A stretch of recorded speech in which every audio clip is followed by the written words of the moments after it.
Monsieur Robert, bonsoir. Bonsoir. Merci d'avoir accepté notre invitation. Ce projet, est-ce que vous êtes prêt à le financer? Écoutez, c'est un bon projet. Maintenant, de là à dire qu'on est prêt à le financer, nous sommes en train d'ailleurs, les services de la mairie, travailler sur un cahier des charges pour lancer une étude très rapide dans les 2 mois qui arrivent, afin de définir avec des bureaux d'études compétents en la matière le meilleur dispositif qui pourrait nous permettre de sécuriser, non pas un peu, mais totalement, toute la zone où se pratique le sport nautique à Saint-Leu.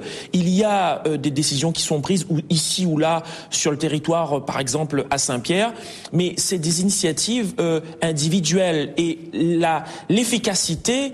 Personne aujourd'hui n'est formel sur la réussite ou pas. Donc nous voulons passer par une étude efficace, rapide, qui va nous permettre de prendre une décision radicale. L'attente est forte. On a entendu les surfeurs qui demandent des alternatives au PV.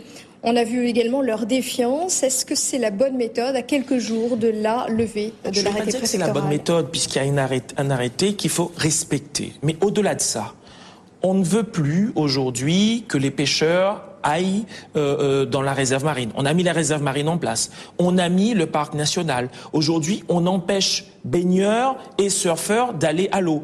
Les interdictions, c'est bon, mais à un moment donné, il y en a trop. Il faut prendre de vraies mesures. Je pense qu'on est capable aujourd'hui d'aller, par exemple, sur la Lune.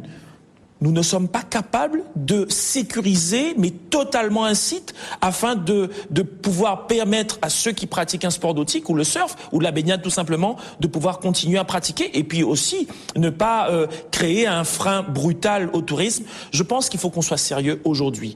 Je pense qu'il est nécessaire que l'État, que le gouvernement actuel puisse prendre vraiment conscience de la nécessité absolue de donner des moyens financiers, il n'y a pas d'autre mot, d'apporter des moyens financiers pour qu'on puisse trouver des mesures efficaces et rapides. Vous sommez, vous avez demandé au préfet, à l'État d'agir. Est-ce que votre mandat de député ne vous donne aucune marge de manœuvre? Aujourd'hui, le problème, c'est que lorsqu'on a pris une décision, le gouvernement ou l'État, ils ne veulent pas changer. Ils sont têtus. Il n'y a pas d'autre terme à utiliser. Maintenant, nous avons mené des actions en justice. Nous sommes toujours au Conseil d'État par rapport au prélèvement de requins, parce qu'il y a nécessité aujourd'hui de prélever le requin, non pas éradiquer, parce que souvent on me pointe du doigt en me disant que je souhaite éradiquer le requin.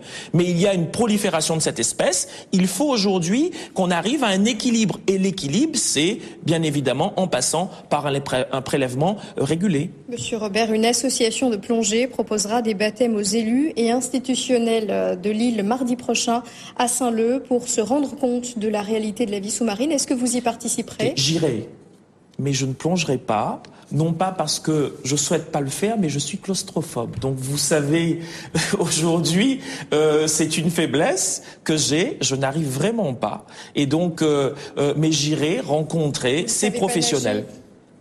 Je ne sais pas plonger et je suis claustrophobe. Donc, à partir du moment où je suis sous l'eau, je panique en quelque sorte.